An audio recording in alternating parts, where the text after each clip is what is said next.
In 1987, a young man from New Orleans named Philip H. Anselmo packed his bags and moved to Dallas to join a heavy metal band called Pantera. Phil's influence on the group could not be understated, as he helped transform the group from spandex-clad glam rockers into a state-of-the-art metal powerhouse, and one of the biggest acts of the 90s.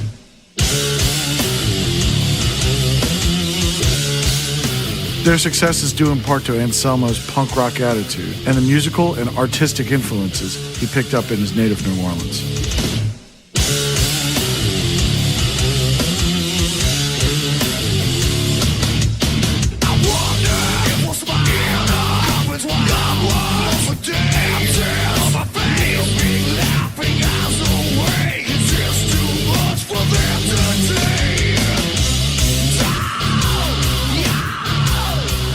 In the wake of Pantera's breakup, Anselmo has played an important role in metal history, as well as the history of New Orleans via projects like Down, Arson Anthem, and Superjoint Ritual.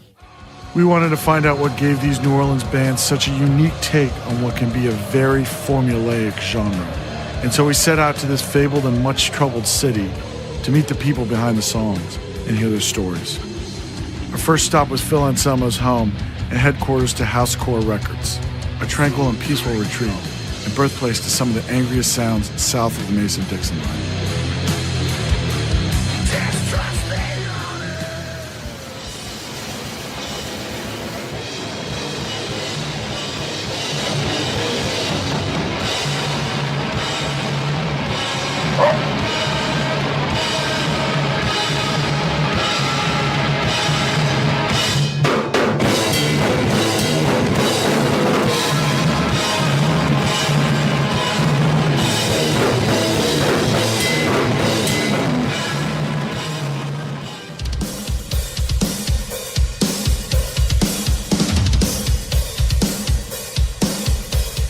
New Orleans is best known for its slower music, Crowbar, definitely I Hate God. Even preceding that would be a Graveyard Rodeo. They had a very droning, slow sound, mixed with their hardcore and metal, very slow and powerful.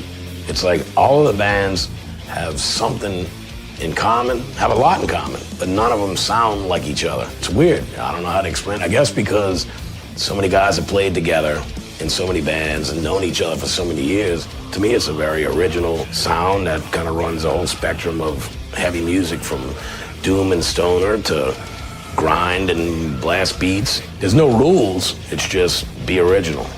That's kind of what the whole idea was in the beginning anyway. For Jimmy and I, it was just kind of, we wanted something different. Everybody was playing thrash, at the time. We loved it, but we also went back and started discovering other ways to be heavier. And to me, that's just my opinion, slower is heavier. Like a breakdown part or whatever is heavier. I think it's a combination of Mardi Gras, the darkness and the vibe of New Orleans, and the blues, man. A lot of Melvins. Yeah. A lot of Melvins, man. I was in North Carolina in COC, and I brought home I gave Jimmy Bauer a Melvins cassette, and that kind of changed everything. I get gluey porch treatments, kind of sent all those pill-popping burnouts off to the races, and it kind of went from there. Formed in 1982 in the Pacific Northwest, the Melvins are Buzz Osborne and Dale Crover. The duo and a revolving door bassist took the sound of Black Sabbath and side B of Black Flag's My War to create an entirely new genre, sludge metal. Let's go way back with this, where there was an extremely big thrash and punk scene here.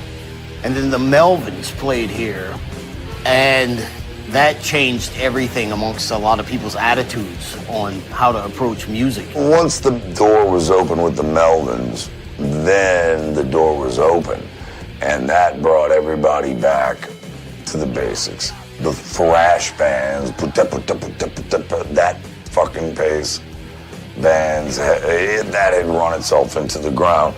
And the bare beginnings of death metal just sounded like the same thing, except faster to a lot of them. And they completely rebelled. They were like, fuck fast, let's go slow. If you play fast, you're boring. I think that's some of our approach was the early approach to the punk and hardcore and early thrash bands had that, hey man, we're no different than you, we're just on the other side of the barricade, you know, or we're on stage while you're looking at us, but we're dressing the same.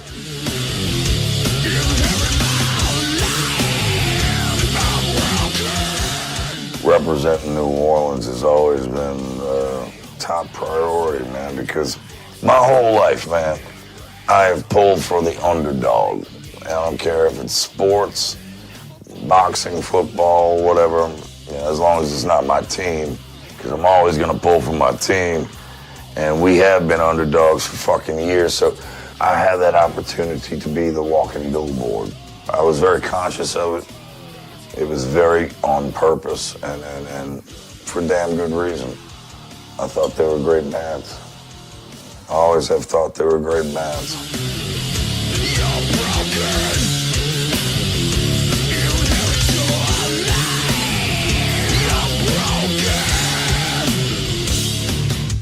There were no better musicians than the dudes in Pantera. There were no fucking better. No, there were nobody close. Pantera definitely had their own groove, and they had their own idea of groove. But the music that I would play, I took the stereo hostage, man, because I'd have all my mixtapes with me.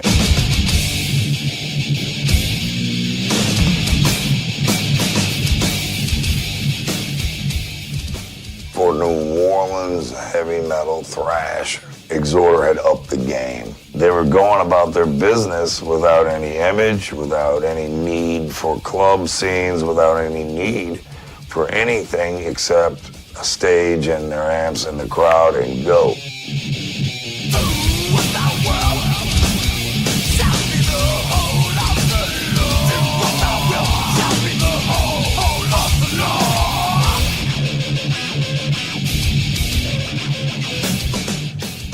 That was the mentality that I was trying to instill in Pantera. Let the music do the talking type of shit. Now that required a lot of me pounding different bands into their heads because they did not respect Exhorder. They didn't respect Rigor Mortis. They didn't, whereas I did. You know what I mean? They knew they were good.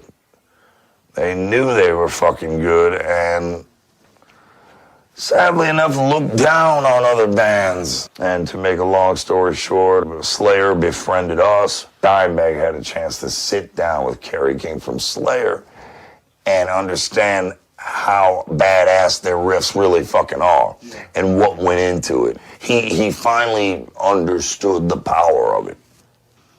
He understood the fucking power of it. And I think that was the biggest turning point.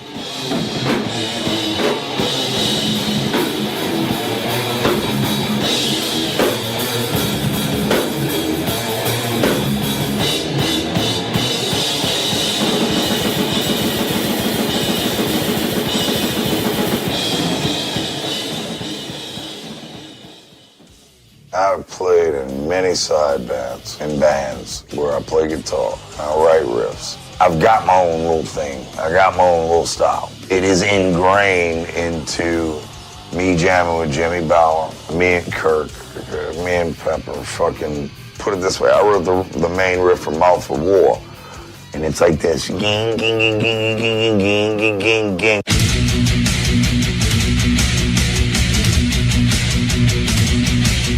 But I hand the guitar to Dimebag, and he's got such a different grip and play with it that it sounds like a completely different riff.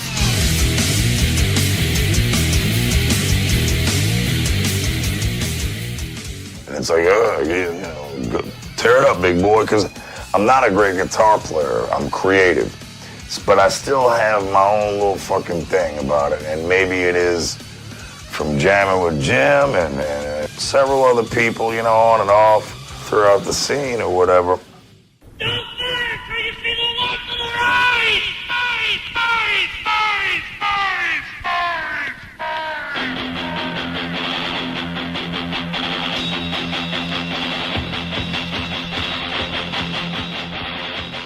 There was a band that cannot go without mentioning named Shell Shock.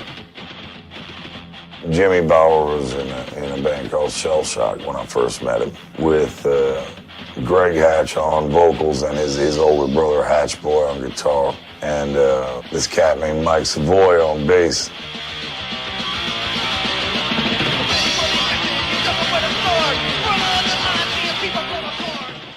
Me and Kirk, we played in another band called Shell Shock, I think from like around 80, 81. And when I was around 18, they asked me if I would play for them. And got to do a tour with The Exploited when I was really young. We were gonna move to San Francisco, and something happened, we didn't go. Whatnot shit happens, dude killed himself, the guitar player. And then Mike Hatch committed suicide, and that was huge. It was big and terrible and awful. Kirk Weinstein and Greg Hatch were best friends. God, I think Kirk had just joined Shell Shock. This scene's so damn incestuous, man. Me and Jimmy met because he was playing drums in Shell Shock, and all the tragedy that befell those motherfuckers, you know, there is a real doom element, you know. There is a big loss element. We've all felt it from a young age, man.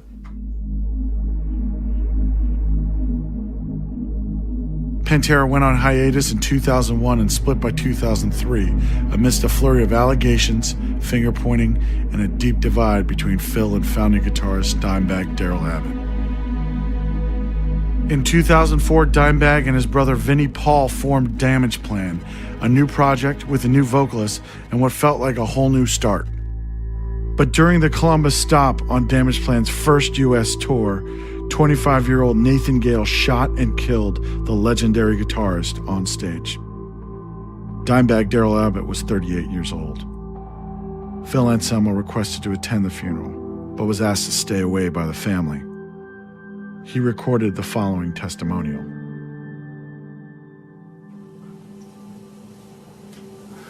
I want to say, bless his family and all of his close friends. And I never got a chance to say goodbye in the right way, and it kills me. And I'm so sorry. I wish to God I could have gone to his funeral, but I have to respect his family's wishes. And they do not want me there. I believe I belong there. But I understand completely. I'm so sorry to his band members. I'm so sorry to the whole fucking world that loved Dimebag Darrell. Because let me tell you something. There was not one motherfucker like him.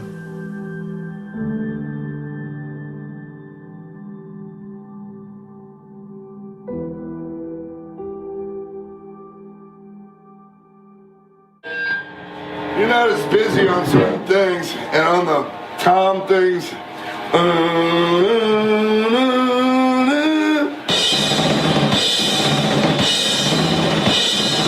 Yeah, 3, 4.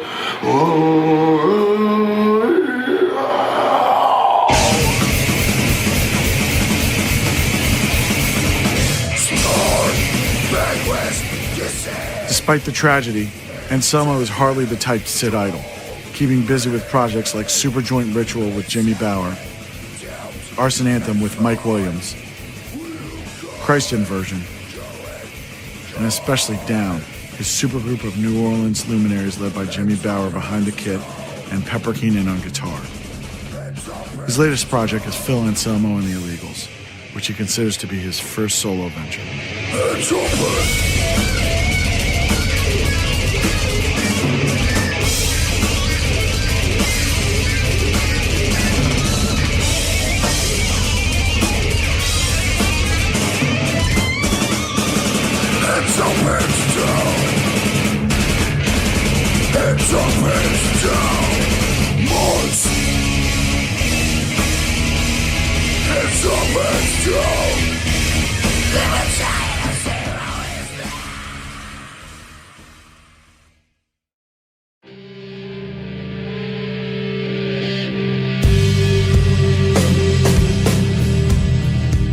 My lyrics just came from a lot of stuff that happened when I was a kid, or just, growing up in poverty and not having a lot, and just different things.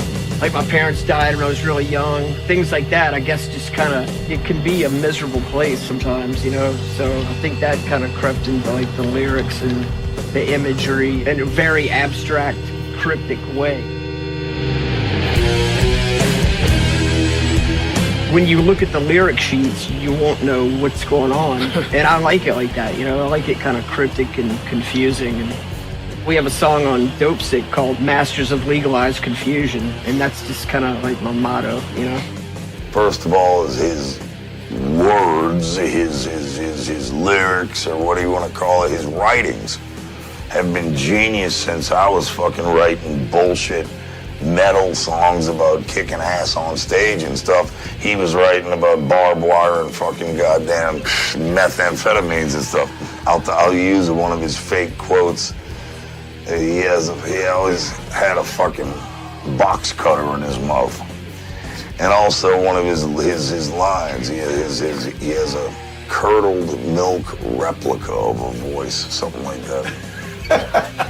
Those are his words, man. At a young age, and he ain't deviant. He hadn't swerved yet. Still pretty curdled.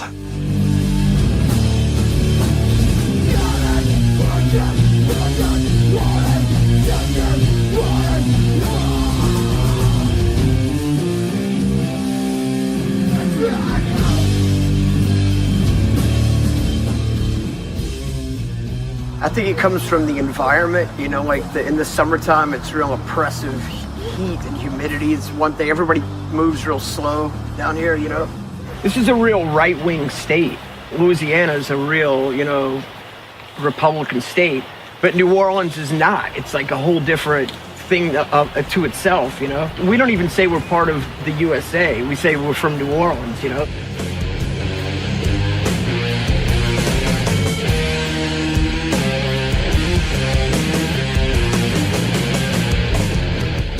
It's a European city, basically. The Catholic thing is just, it's overwhelming. I mean, Ash Wednesday is like a huge thing here, which is the day after Mardi Gras. You put your excesses behind, right. Supposedly. I don't get religion in general, though. I never was raised. I mean, we were part of, my family had this supposedly, I don't know what, Nazarene religion. We went to a Nazarene church, which I don't even know what that is. And it was just, we'd leave there and my dad would go home and get wasted and throw the family around and break stuff, watch NASCAR. From the day we began in 1988, which is a long time ago now, we just wanted to play just as heavy as possible, a lot of feedback. People started taking it more seriously.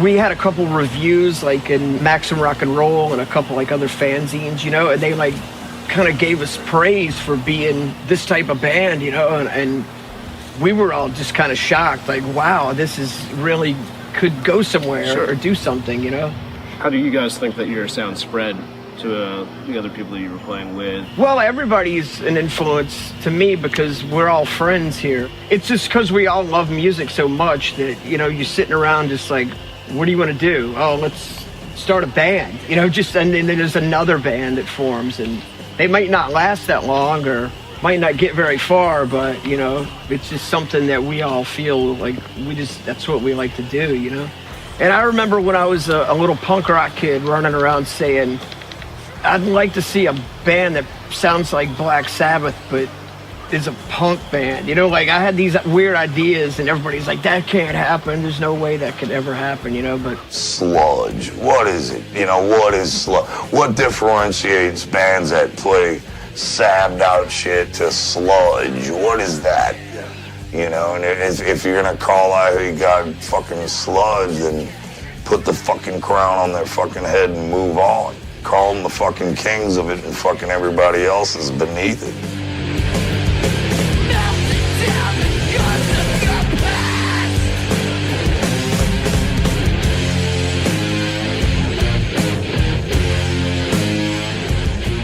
We just wanted to play in a band that we wanted to hear, basically. You know, we wanted to just make sounds that we wanted to hear. We didn't really care about anybody else. Or we would open for like these speed metal bands or, you know, Exhorter and different out-of-town bands or whatever, and people would get so angry because we weren't just, you know, fast, you know. Jimmy Bower's got a lot to do with, you know, why, because he was in different bands. You know, he was in early versions of Crowbar when they were called the Slugs, and before that they were called Shell Shock, and then Aftershock, and a whole series of things.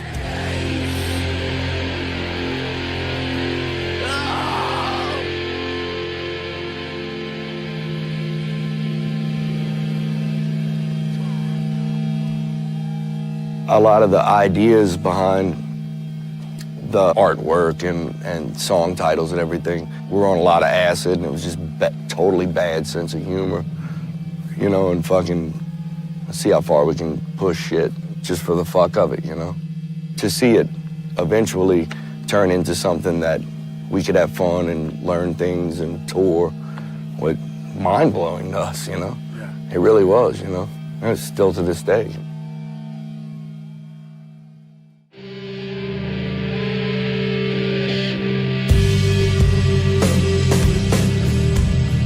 In September 2000, I Hate God released their fourth LP, Confederacy of Ruined Lives.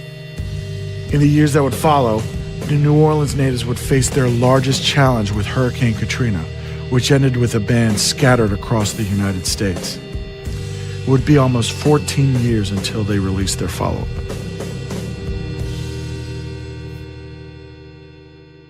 I mean, there's some lyrics that were kind of written about what I went through, you know?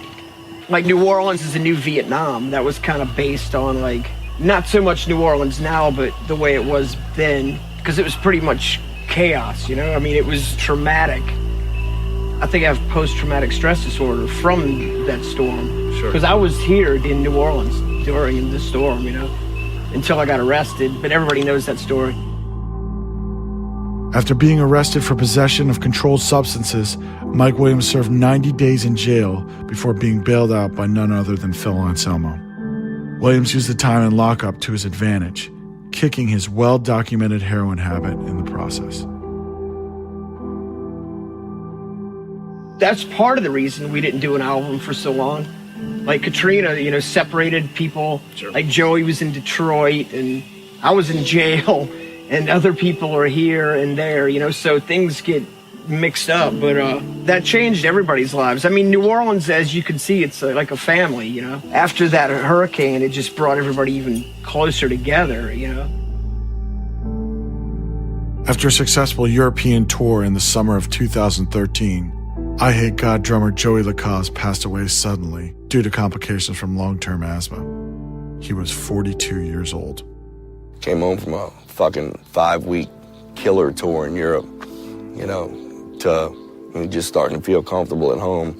Get a phone call that, you know, Joey's in ICU, he's not responding. That was definitely a big hit for me in my life.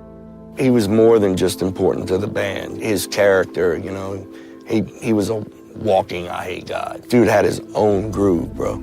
His own groove going on. That's the kind of dude he was, you know, he had a giant ring around him, you know? Yeah. Very unique, hilarious, absolutely sought after as a person of fun, you know? He was a joy. He was a great man, and it's just gonna be missed, man. It's not gonna be pretty, but because I know about losing band members, obviously. Any fucking year that goes by, it gets easier. So, anyway, New Orleans. Love Dr. John, love New Orleans, love voodoo, love mysterious shit. But I think that had a really important part in the graphics of I Hate God, and to a point to where now it's, you know, Joey was our mentor, you know. It's funny, you think you're teaching somebody something, but they teaching you, you know. It's the truth. Those are usually the strongest lessons. Yeah. Despite the tragic loss of Lacaze, I Hate God decided to soldier on, snagging Aaron Hill to fill his considerable shoes. Joey's final contributions to the band can be heard on their self-titled LP, released in 2014.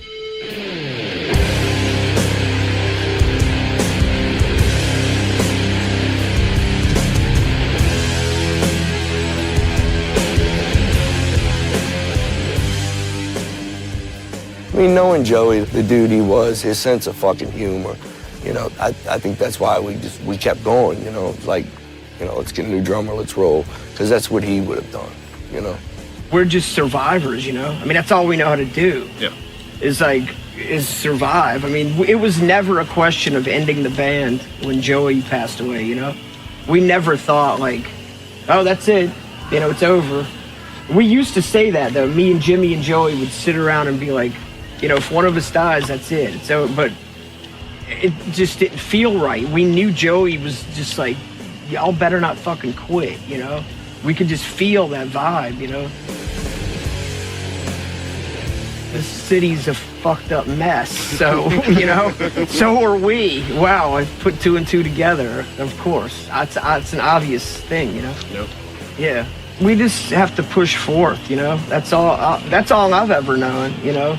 From being a kid, you know? Yep. I mean, I've been homeless, you know, I've been in jail, parents, you know, this and that, and whatever happens, you know, you can't give up. I mean, what are you gonna do, give up, you know? It's never in my mind to do that, you know?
This is Fred from Noisy, and we're in Lafitte, Louisiana. Sun's rising. Looks like it's going to be a beautiful day to do some fishing with Jimmy Bauer of I Hate God. We're going fishing, bro. We're in Lafitte. We're going back. Well, we're going back up in the marsh, dude. We're going with a Ruga.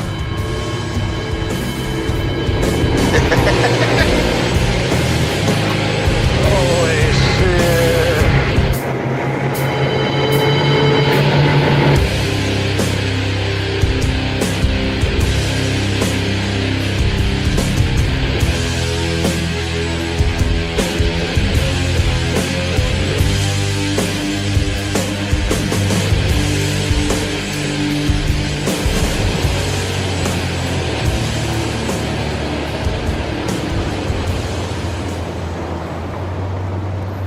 Somebody hand me a beer, please, man. Yeah. I used to come out here by myself and just bring a big joint and smoke the joint and then just ride around, dude. It's awesome back here, man. Ain't nobody out here. And then cock it over and hold it. Make sure you hold it back like that and just let go. There you go. Caught you a cypress tree, man. You got it now, bro. I think everybody's got a band in their head that they want to hear, you know, and when you find it, you know. I'm kind of a mama's boy, grew up in the suburbs, altar boy kind of bullshit. Mike Williams is the exact opposite.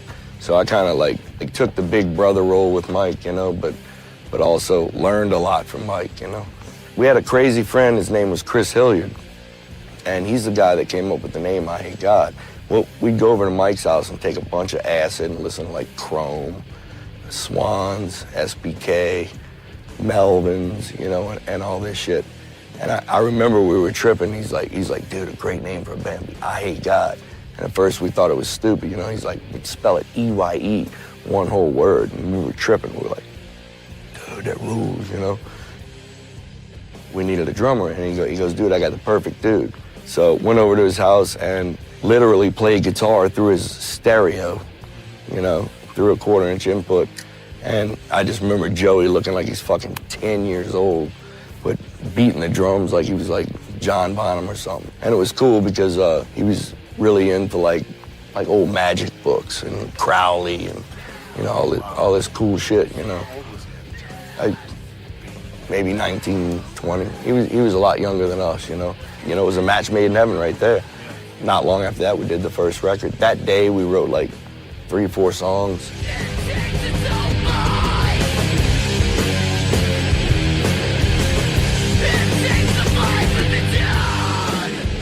What was a normal show for like a 19-year-old kid who wanted to see like a heavy music show? You went to a VFW hall where they sold dollar Milwaukee's Best.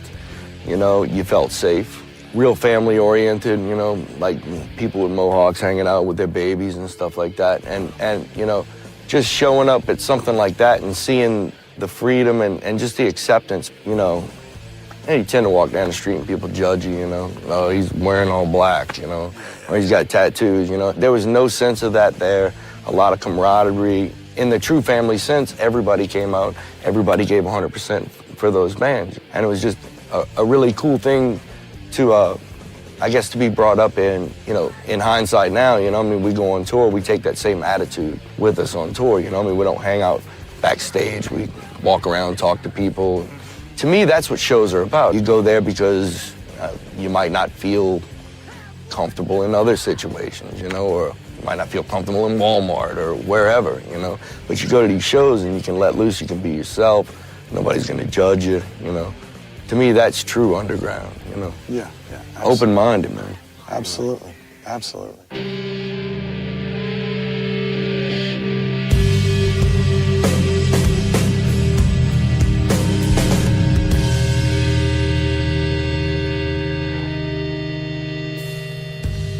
I mean, I think we're nice guys because we're nice guys. We got a fucked up sense of humor, you know, and maybe I think our music is more sarcastic than people think. It's our way of projecting that fucked up sense of humor, you know, even down in the riffs, you know. It's almost like you guys are a punk band that's disguised as a metal band. Punk attitude, punk speeds at times, but Iommi-style riffs. Carnivore, dude. Yeah. Listen to a Carnivore record, you know, you got like, you know, 30 seconds of a fast beat and it's like, goes into like the heaviest. Well, we were really influenced by stuff like that. Listen to fucking Wheels of Confusion in the middle of New Mexico by yourself at night when the stars are coming out. I was like, fuck me. That was my finding God, you know. What a good God it is. Bayou.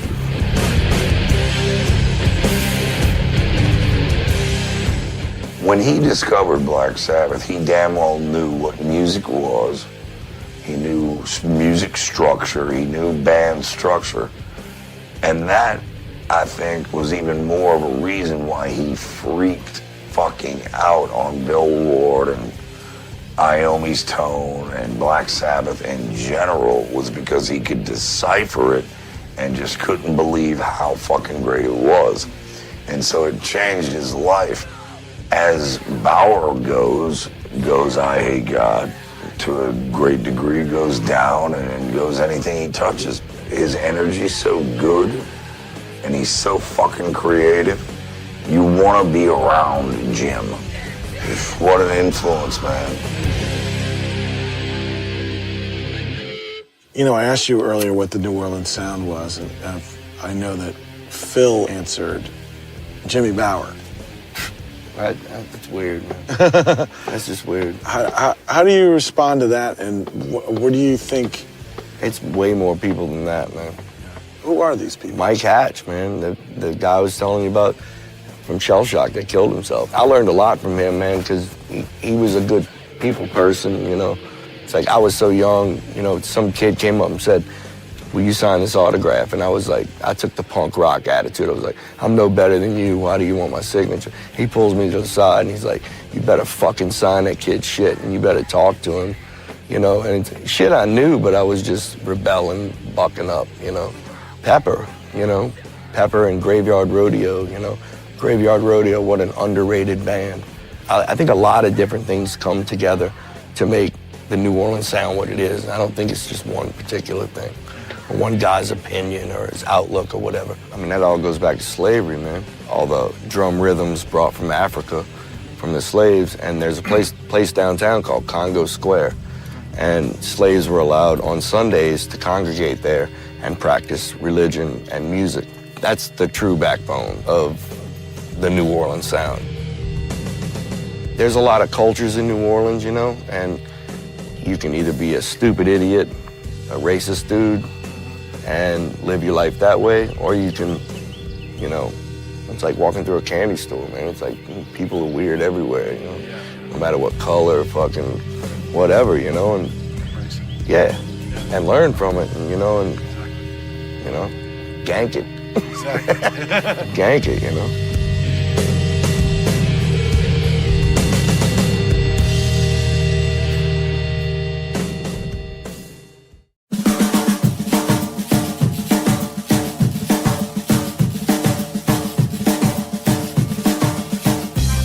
When I was growing up and I was saving money to buy my first guitar, I was working on a shrimp book with my dad.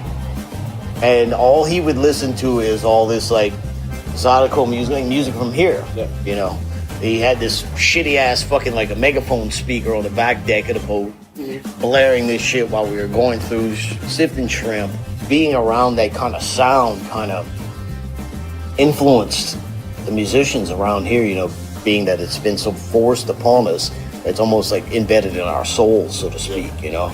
We grew up on, you know, a plethora of different styles of music, like the jazz stuff, just stuff that you know, you couldn't help going to your grandparents' house and they're listening to, you know, old jazz music and shit like that from New Orleans. You know, the Dr. John and that kind of stuff, you know, people would be jamming on the albums, you know, at the barbecues and stuff like that. It's like, it's the only city I've been to that has its own, this kind of vibe.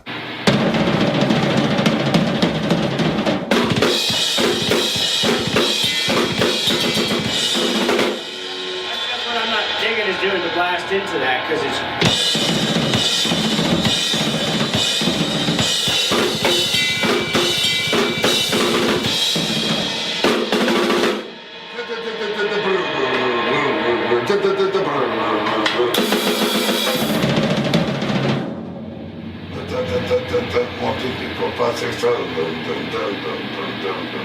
yeah, it'd be 6 hits.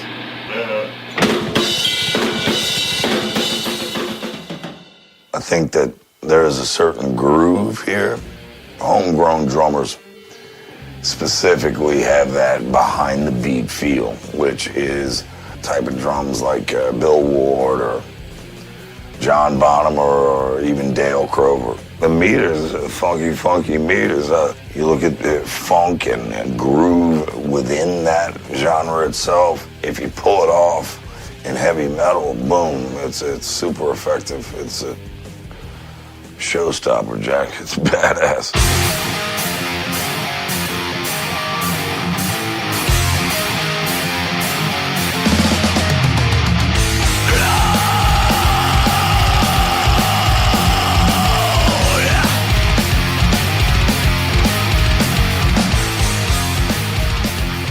Well, where we started was about 2 hours south of here, which is even more backwoods swamp. Just, I mean, here we have buildings, we have life. where Asabath started, there was completely a desolate area where there was nothing but us, you know, and just like shrimpers and welders and stuff like that. It makes you want to try that much harder, I guess, to get the fuck out of that whole situation. When Asabath started, there was already an established scene here. We were basically considered outsiders because we weren't from the New Orleans area. We didn't know anybody that was here. We were basically strangers. And we had to basically force our way into the scene. And we tried our damnedest to do so, you know. Our major goal back then, when we were starting the Asabath stuff and all that, was to play a gig somewhere in the New Orleans area. To get away from where we started, you know. Sure. And to get here, that was our major goal. And it took us a long time to like actually be accepted in this scene because, you know, I hate to say it like that, but it's the scene around here. I mean, you have to really prove yourself to be accepted in this scene. Being from the South, especially Louisiana, like the occult aspect of like this city and just the history of the area and how that influences. As far as the occult aspect? Yeah. Well, that stems from a long time ago. I was raised in a very Catholic household, but I never really felt comfortable in that situation. I knew there was always something else out there besides, but they're saying you have to follow these rules by this person called God or Jesus. And for some reason, it's like, I've always just not felt that wasn't right for me. There's something embedded in the ground here that can't really be explained. Like blood's embedded in the soil here for like negative energy. Before I even started playing music, I can't even remember where it came from or what happened, but it was an image of, it was a pentagram with it wasn't entrapped in a circle. It was almost like, it's like this straight line, came around on the sides, and came down to the front point. It's like a lot of people say that you know, you're not born into it, you're attracted to it naturally. Something struck me there where it just felt like I was going home when I saw that image.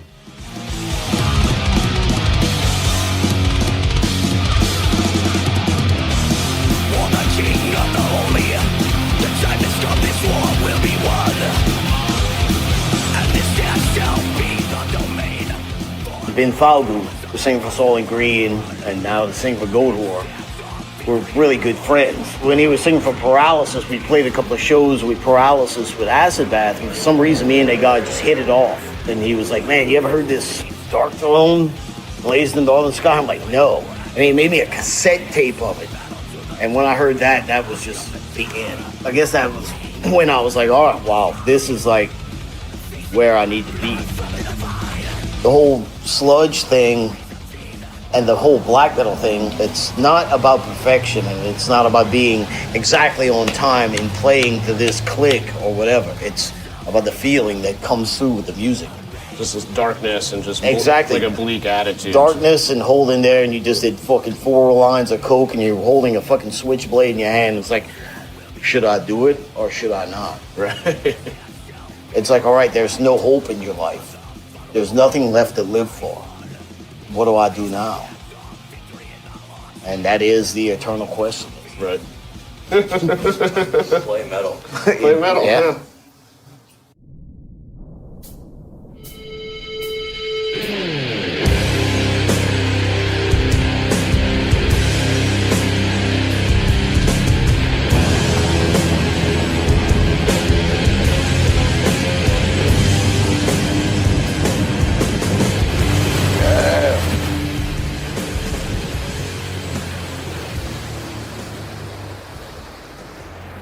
Fucking awesome, dude. We're at the Fleming Plantation Cemetery. Generations of people that live down here, that's what a graveyard is. It's pretty, man. Right on the water, bro. You think New Orleans is small, Lafitte's even smaller, bro. I think right now we have 4,000 people in Right. And they know how to have a good time. Yeah.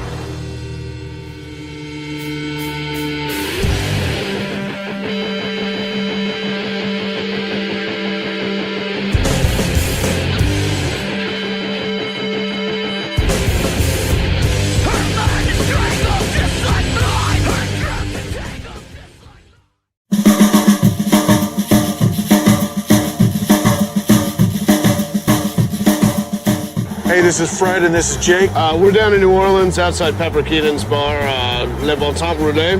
Pepper Keenan's played such bands as Down, Corrosion Conformity, and Graveyard Rodeo. We're gonna go into his bar and we're gonna have a little conversation about New Orleans metal.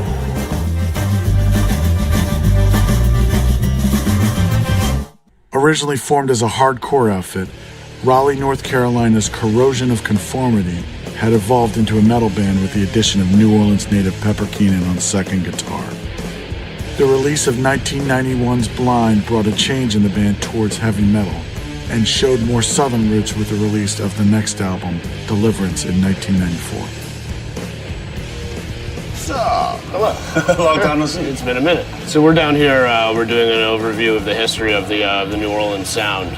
And first question is, what is the New Orleans sound as it comes to heavy metal? Watch this roach, dude. Oh shit! Jesus. Sorry. Get out of here! Fucking giant palmetto bug. Oh, that's a spear. That's like my one fucking thing. Look at the size of it. Look at it. That normally don't happen much here, I swear. Fuck you! Fuck you!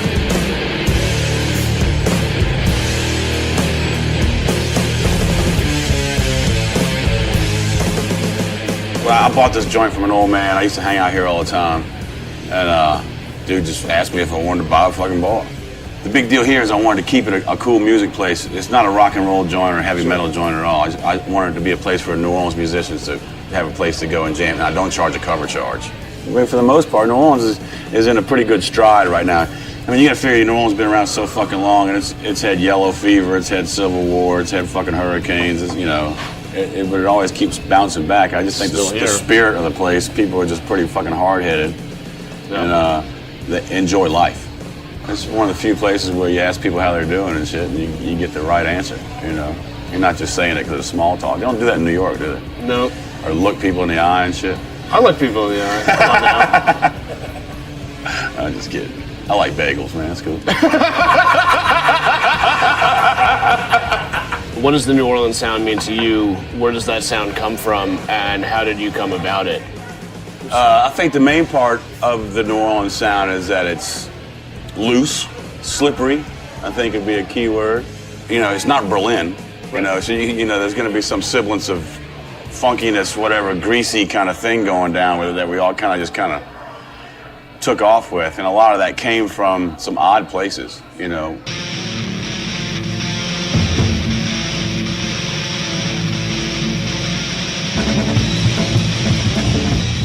In the early days, I was in a band called Graveyard Rodeo. We had this weird guitar thing, man. It was a couple of riffs that were just slippery and greasy, and you know, and everybody kind of ran with that kind of thing. And then Jimmy Bauer playing drums was a big part of that too, and Little Daddy from I Got was a big part of making it just super greasy.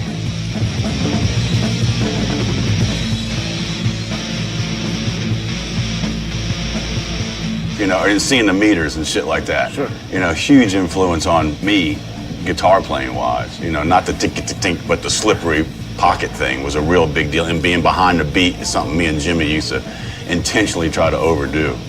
You know, to be as un-metal as possible. You know, if that makes any sense. And the Mardi Gras shit and all that was a big part of it too.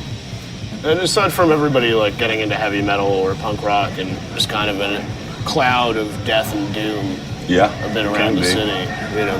It's an awesome place. I love growing. I'm glad I grew up here. You know, you see a person wearing a toilet seat on their fucking head when you're 9 years old during Mardi Gras, and you know, those things get burned in your brain. It doesn't bother you. You don't get fazed by it. You've seen so much shit by the time you're 18, and you really got to fuck up in this town to get in trouble. You know, which is a kind of a bad thing, because you can push it so hard when you're a kid running wild in New Orleans, man. You know, you don't come home for days when you're like 14 years old hitting the streets. I was always one of these kids that just liked to run fucking crazy, you know. Smoking dope was never anything for me, or heroin or any of that shit. I was more of the go fast, you know, keep running guy. And I never understood when that started creeping into New Orleans, because New Orleans was such a vibrant place to go out and do shit. Sure. You know, people started doing hard drugs and pills and all that kind of shit and sinking into this oblivion of doing nothing. You know, when you're in a city that you can just drink on the street and go ape shit, people are just sitting in fucking some apartment. That never made any sense to me. I was the last dude home, for sure. They were talking to people, weekend starts Wednesday. Yeah, absolutely. there's always that vibe you feel, on a Sunday or a Monday morning. Everybody's waking up to go to work or something, and you just feel that vibe of just depression and hatred because they've been partying since Wednesday. Usually that's when the weekend starts in New Orleans, Wednesday or Thursday. You hit happy hour, go home, eat, hang out, have a po' boy, go see a band, and then you end up staying out till Sunday or something. That's how it was when I was, younger, or when I could handle it more, but I can still handle it. And what happened with me was the only drug I've ever really had an issue with was cocaine. There's a joke that what's at the bottom of your first beer, your coke dealer's phone number. One of the hardest things I ever did was learn to just love beer again and not worry about the coke, And the right way I did that literally was to delete all the dealers out of my phone and not go out to bars anymore. Like if I was home drinking beer, it was fine. I'm way more likely to order, 2 pizzas, or go run to Taco Bell or something. I have a food rager than I am, but it was very hard for the longest time. It was like impossible. The second I tasted a beer, which was almost every day, I wanted Coke. I think that, that gateway drug thing, it's true. Because, I wouldn't have tried cocaine if I wouldn't have been drinking, and us being from the culture that we are. And a lot of people are going to hate me for saying this, but I think drugs had a very big part on the sound that's here. Drugs and alcohol, just adding to the depression and the bad vibes. But I think the music actually kind of lifts you up from actually reaching rock bottom, you know what I'm saying? Yeah. To where, granted, I'm no angel. I've done my share of bad things in my life, but, it's as long as you don't reach rock bottom, you'll be okay. Yeah. But you definitely, it's a constant struggle. Exactly. It's an ignorant place sometimes. Make you fucking crazy. I can imagine. I wouldn't say it's hypocrisy, but there's a lot of, redemption, and Ash Wednesday is a real big holiday around here. I'll put it that way. Everybody wants to atone for everything. Yeah. Well, Catholicism's always been good for that. You're able to pay your way out of your sin. Yeah, it's not my cup of tea, but if it gets you to the end and makes you a better person, go for it. But sure. I'm not a big fan. But it's prevalent here, it's part of the culture, and it's so ingrained here. I'm okay with it. So how did joining COC come about? I talked to Reed, a couple times, and they were looking for singers, and that was a huge turn in my life. Sure. I'd have just been a dirtbag punker dude trying to beat it out here, But I had the opportunity for that, and I ran with it, man. But the New Orleans part was a big part of that. The New Orleans scene, the guitar playing style that I had learned from Graveyard Rodeo came in handy when I jumped into that shit, We did a record called Blind. It was just fucking crazy. When we wrote a song called Albatross, COC was so ingrained in the New York hardcore scene, playing the Sunday matinees and CBGBs and shit. We wrote Albatross, like, man, these motherfuckers are gonna kill us, man. And I felt more punk rock writing that shit from the world we were in. And I felt like we were really putting our dick on the chopping block, man. That was a turning point for me when all that started happening. When I could get to the point where you were kind of pissing off your own scene, you kind of knew you were doing something right again. It made you feel alive.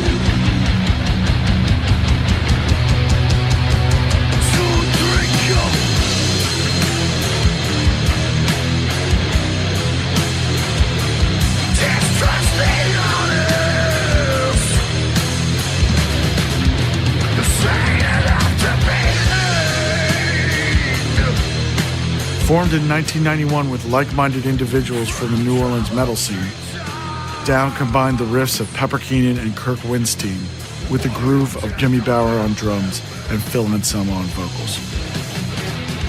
Crowbar bassist Todd Strange completed the early lineup, which would later feature Pantera's Rex Brown on bass. The band, made up of some of the most important names in the New Orleans scene, was clearly a supergroup.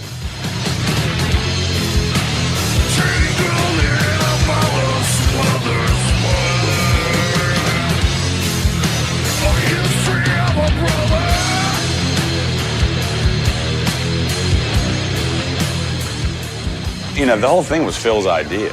He had the name and everything. The first time we jammed, I took a bed sheet and spray painted down on it. We taped it up on the wall and started fucking writing, you know. It was just something that, it made a lot of sense to all of us. And we just did it whenever everybody would come home for Christmas from touring and shit. Everybody ended up in New Orleans. Dude, we got jam. There you go. That's simple.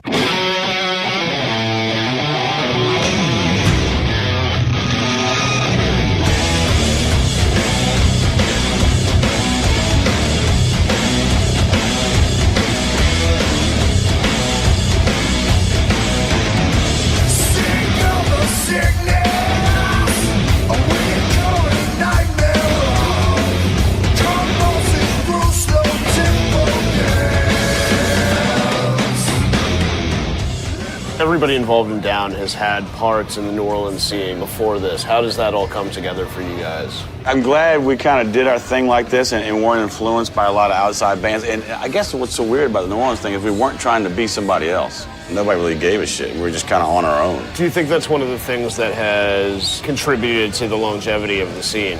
When you got new bands starting in New Orleans and they're going after that New Orleans thing, trying to sound like some band from Chalmette or something, or the new Chalmette band that pops up is just as greasy and as fucked up as it fucking was 10 years ago, not sounding like something else. You know, I think you got something that's legitimate, you know, and longevity is gonna follow that every time.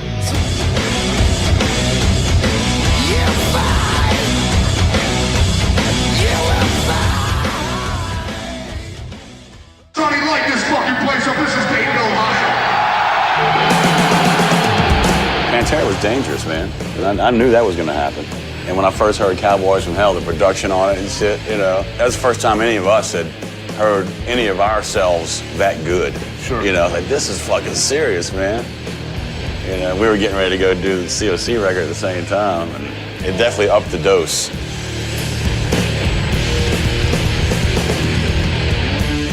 When I first joined COC, me and Phil were talking all the time. When Phil first shaved his head, he fucking sent me a St. Vitus cassette and some of his hair in a fucking envelope. And then next thing I know, Phil's a fucking skinhead.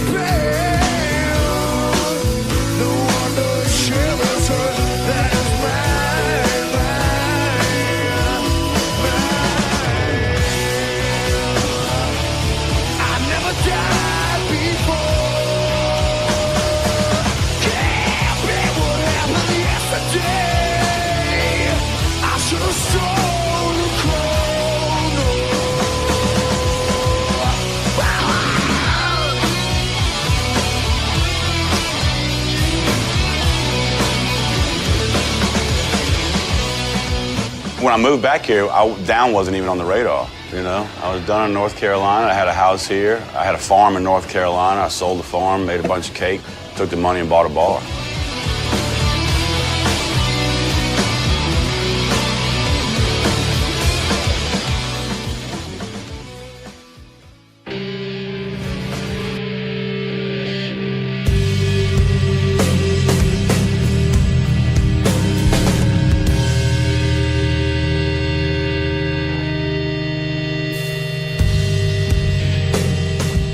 So were you here for Katrina? So yeah, we were here. It was a fucking mess. They broke in here, stole all the booze. I mean, this place got smoked, man. I mean, New Orleans was smoked. People lost everything. People had to start from scratch. This bar was one of the first places to open. We came back and got our power hooked up. We ran the damn main power lines ourselves, got it running in here, and we started having bands in here, and people were just coming back to New Orleans, and musicians didn't have shit, man. I had a couple of guitars laying around, somebody borrowed a drum kit, and they just started. First time live music was played here, people were crying their fucking eyes out, man, because they didn't think it was gonna happen. The whole city was wiped out, you know. But for the metal scene or New Orleans scene, it just took time, you know, I guess more than anything. But it was a thing that got Down going again.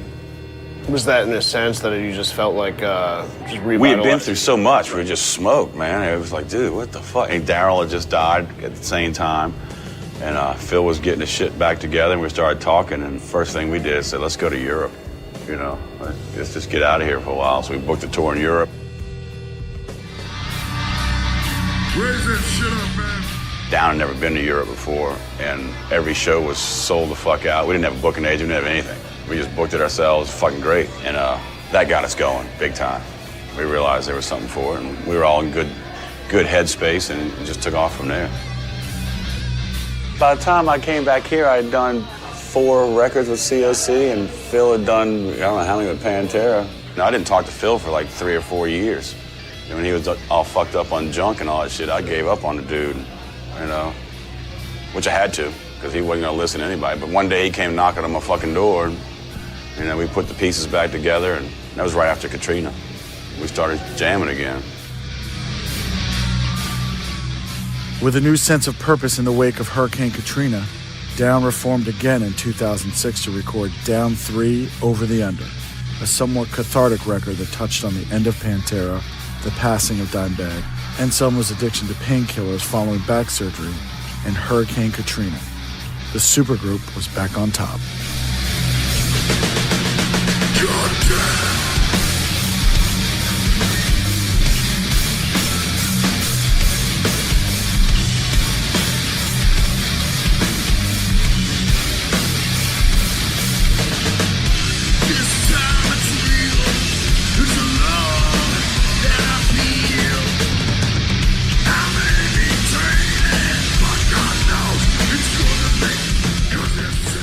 You want to get revived, go jam with somebody else and do some different shit and kind of, you know, you realize what Down is or whatever, you know, but it's always been that way because it keeps things interesting and it keeps your mind open. And number one, you know, Phil will tell you this too, we're just fans of music, period. You know, I don't give a fuck what it is. We enjoy playing music. And we've all known each other for so fucking long that we can call each other's bullshit, you know? Sure. It ain't like we met each other in the fucking classified ads, you know? You can't punch a hole in any of our stories because we know each other so fucking well. And that's a big part of it, too, you know? And the fact that we made it this far, none of us were privileged. We were all fucking destined to fucking fail, you know? Every one of us.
What do we have here? 80 pounds of crawfish. 80 pounds of crawfish.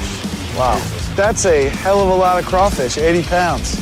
I'm going to eat right around 30 pounds myself. All right, well, let's hurry over there so it doesn't fucking rip out all of it. Do this shit.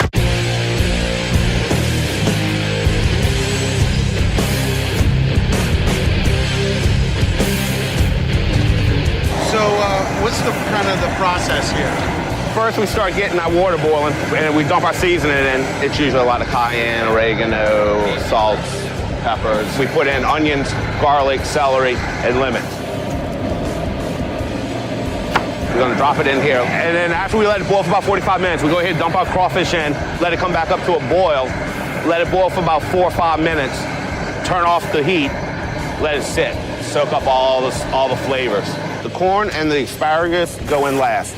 Mushrooms and potatoes will go in after it's been boiling about 10, 15 minutes, because those will turn to mush if they cook too long. It's a big tradition to boil on Fridays. And then, especially during this time of the year, whenever anybody has a gathering, you know, family, friends, or anything, it's always around a crawfish boil. All right.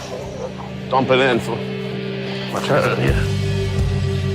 A crawfish boil is a rare feast that usually marks a time for celebration, but it wasn't that long ago that the folks in the Crescent City were dealing with the aftermath of the mighty Hurricane Katrina.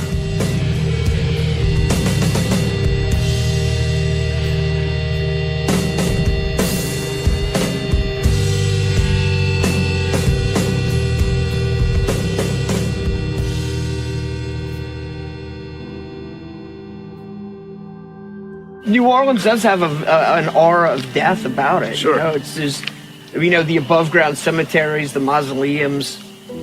We didn't say, oh, we're going to put that vibe into the music. It just happens, I mean, because something I was just curious about is, but like, did you become cognizant of that being the reason for a lot of it? And like, did those ideas grow out of that as well? Well, we definitely kind of took the ideas and ran with it, as far as, I'm looking at a beautiful pond saying this, but if it was a filthy alley behind, some bar or something, it'd be different. But we play in this music, and then, we would do what we do otherwise, and then you look around and you're just like, well, these two really, it makes sense now. Like, now I see where these lyrics and this sound that Jimmy's making and the sound that we're all making, it's coming from, Yeah.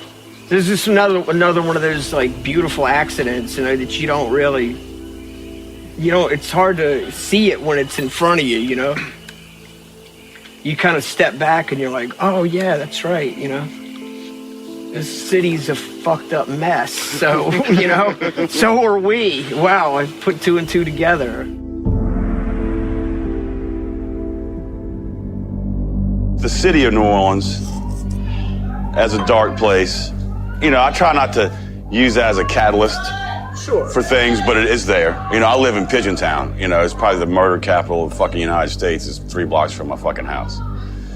You never know. Every day is a blessing, old boy. Especially when you get to be my age. When you come here, this is how people are here. It's not some hustling, bustling city, to where it's like everybody's moving fast.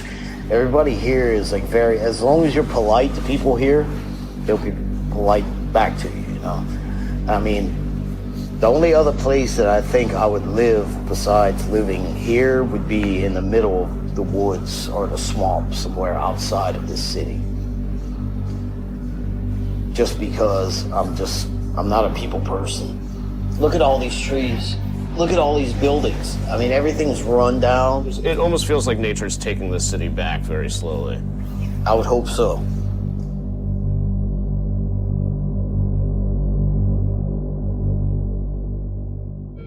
I spent a lot of time, like, by myself when I was a kid, So that's what I meant, like when you asked about shows, and they had them at VFW halls, it just felt so comfortable, Like, I don't know, when you go to a good barbecue and, somebody's like, dude, we gotta leave. And you're like, fuck, I don't wanna leave, I mean, there's only 300,000-400,000 people here, And compared to the rest of the world or New York or LA or Chicago, that's not a lot of people, And it's a Southern ignorant pride thing, But it's not a bad thing, We've been doing our own thing for a long time, and not to pat ourselves on the back, all of us, everyone under the umbrella, but I just think that everyone else finally gets it. Yeah. Like, nobody got it back in the early 90s, when most of these bands came out, in late 80s, early 90s, nobody really got it, The rest of the world caught up to what we've been doing down here for a long time. I mean, everybody, is proud of their city, and everybody brags about their city being better than everybody else's. But, I mean, we don't say we're better, but... And I'm not saying this music can't come from other cities, because it can, No. But as far as, like, the feelings go and those type of vibes go, and I'm not saying go do drugs or something or become an alcoholic to make this music. That's not true. No. But it worked for me.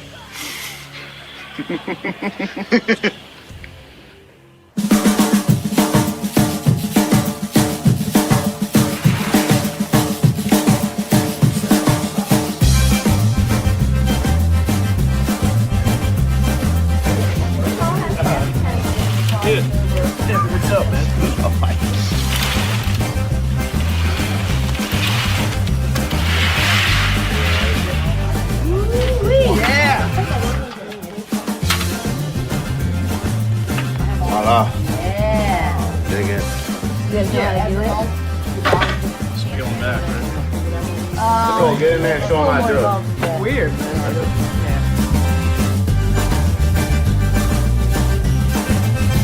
It's crawfish. You can eat the claws if you want.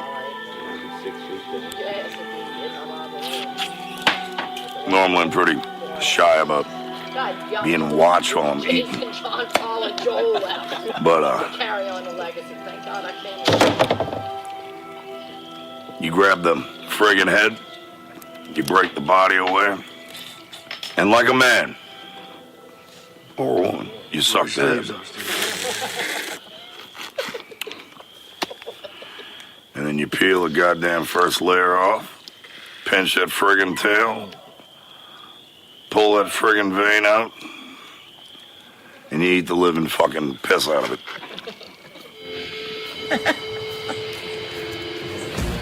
And you gotta bite the little. I was watching him try to open it. Karate. Did you eat some garlic? It's so good. It's so good. What a day we picked, huh?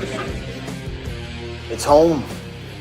If I moved to like California or New York or something like that, no offense to them, but I'd feel out of place because this is where I've been born and raised, and this is how I learned how to live. You know, it's how we do here. And it's still thriving. We're still here. This scene is still going with the same core of people like pushing each other and putting out records. Well, that's a point.